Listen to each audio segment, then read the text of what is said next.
Welcome to The Remedy with Dr. Rani Whitfield, where medicine, music, literacy, and other hot topics meet. I'm your host, Dr. Rani Whitfield, aka the Hip Hop Doc, and today we're diving into a topic that's clouding our communities, confusing our kids, and cleverly marketed to the culture: vaping.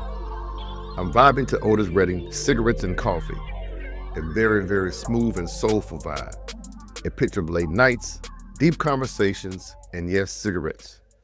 Back in the day, smoking wasn't just accepted. It was cool, cinematic, and romanticized. When I was a little boy, I remember watching the Jerry Lewis telethon with my dad and mom. Celebrities, including Jerry himself, would smoke on live television.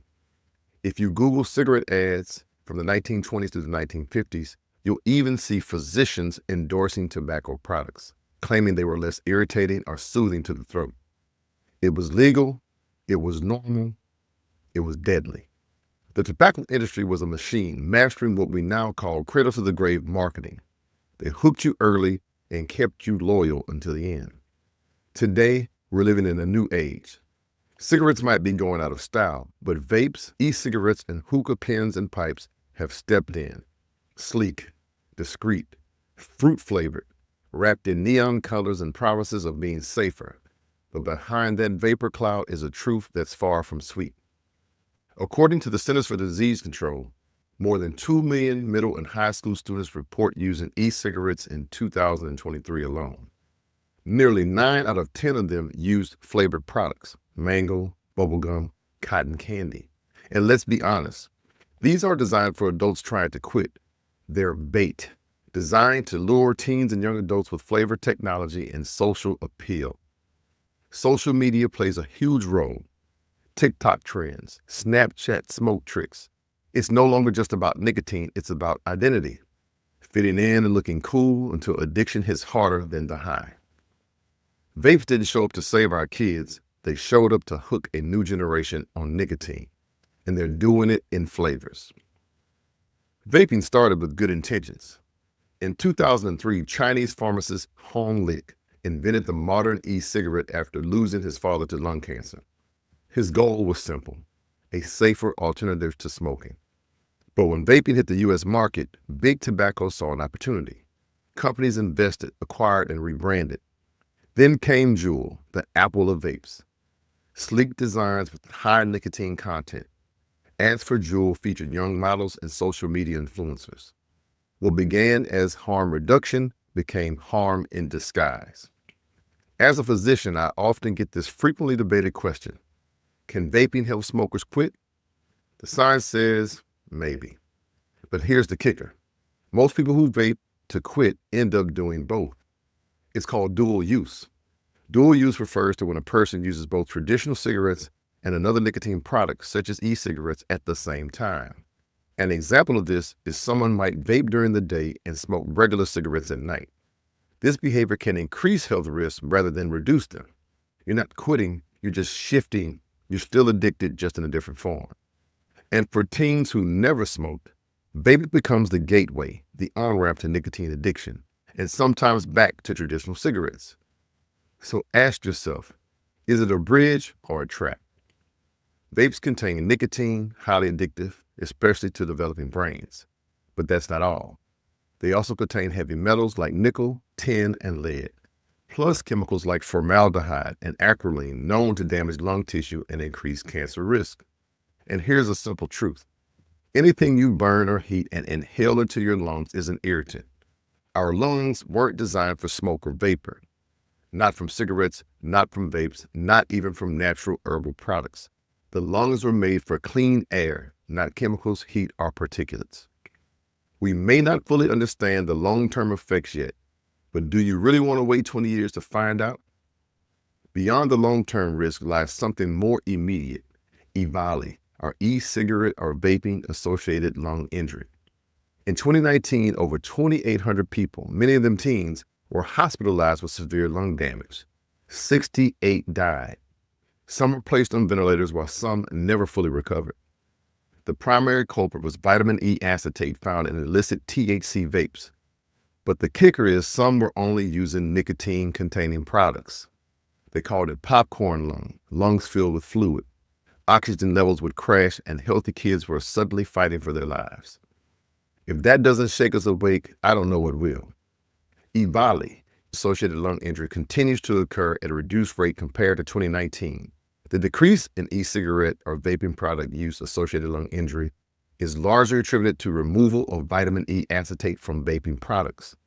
Vitamin E acetate was identified as the primary cause of EVALI, particularly in illicit THC-containing e-cigarettes. Its removal from these products, along with increased public awareness and law enforcement actions against illicit vaping, contribute significantly to the decline in EVALI cases. Recent data, however, indicates that ongoing cases of fatalities linked to vaping still occur. In January 2024, the California Department of Public Health reported 250 EVALI cases with 2% fatality rate. Since March of 2020, 40 new cases, including 1 death, have been documented in California. EVALI remains a significant health concern, particularly among youth. In 2023, reports emerged of younger individuals being hospitalized due to vaping-related lung injuries. While the initial outbreak has subsided, these incidents underscore the persistent risk associated with vaping. Continued vigilance and public awareness are essential to prevent further cases. We learn from cigarettes too late, or are we really about to make the same mistake with vapes? I also wanted to briefly talk about hookah and those gas station cigars. You know what I'm talking about. Black and Milds, Swisher Sweets, and flavored wraps. They're everywhere, embedded in music videos, corner stores, and Friday night rituals. Hookah lounges are marketed as safe social spaces, but an hour-long session can equal the smoke of 100 cigarettes. Yep, 100. And those gas station cigars, they're unfiltered and often gutted and refilled with THC-containing products. But let's be clear, they are not safe. They're toxic, and they're aimed at Black and brown communities just like menthol cigarettes were. This isn't a coincidence, it's a strategy. As I read the book Cigarette Century by Alan M. Brandt, it's like flipping through a blueprint for today's crisis. Brandt breaks down how big tobacco glamorized, normalized, and monetized addiction. And now we're watching history repeat itself, repackaged and rebranded for Gen Z. Back then, doctors endorsed cigarettes. Now, influencers on TikTok are blowing smoke rings and calling it stress relief. And then there's the music. I'm vibing to Otis Redding's The Soul album, especially the song Cigarettes and Coffee. That song, it's moody, it's real, it captures a time when smoking felt intimate, cinematic, and even poetic. But now it's vapes and energy drinks. They sit in backpacks, in glove boxes, on nightstands, same illusion, new flavor. So whether it's 1966 or 2026, the cost is the same: addiction, illness, and eventually loss. From cigarettes to cigars to vapes, it burns your lungs or hooks your brain. It doesn't care what it's called. If you're vaping to cope, to fit in, or because you think it's safer, take a breath. A real big breath. Clean lungs, clear thoughts. Vaping isn't harmless. It isn't healing, and it is not hype. It's a hustle.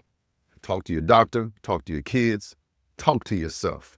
Because here at The Remedy, we're not just trying to educate, we're trying to change the game. Thanks for tuning in to The Remedy with Dr. Rani Whitfield, where medicine, music, literacy, and other hot topics meet. Catch us every Sunday on Spotify, Apple Podcasts, or wherever you get your audio fix. And don't forget to like, share, subscribe, and drop a comment. Every click helps The Remedy grow so I can keep bringing you that powerful blend of medicine, music, and literacy you know and love. And remember, we're born looking like our parents, but we die looking like our decisions. It's the hip-hop doc, they call me H2D. Come on, y'all, let's get hip-hop healthy. Peace and blessings. I'm out. The content on The Remedy with Dr. Rani Whitfield is for informational purposes only and is not intended as medical advice. Always consult with your healthcare provider for personalized medical guidance. Dr. Rani Whitfield is a licensed family physician, but the information provided on this podcast should not replace professional medical consultation.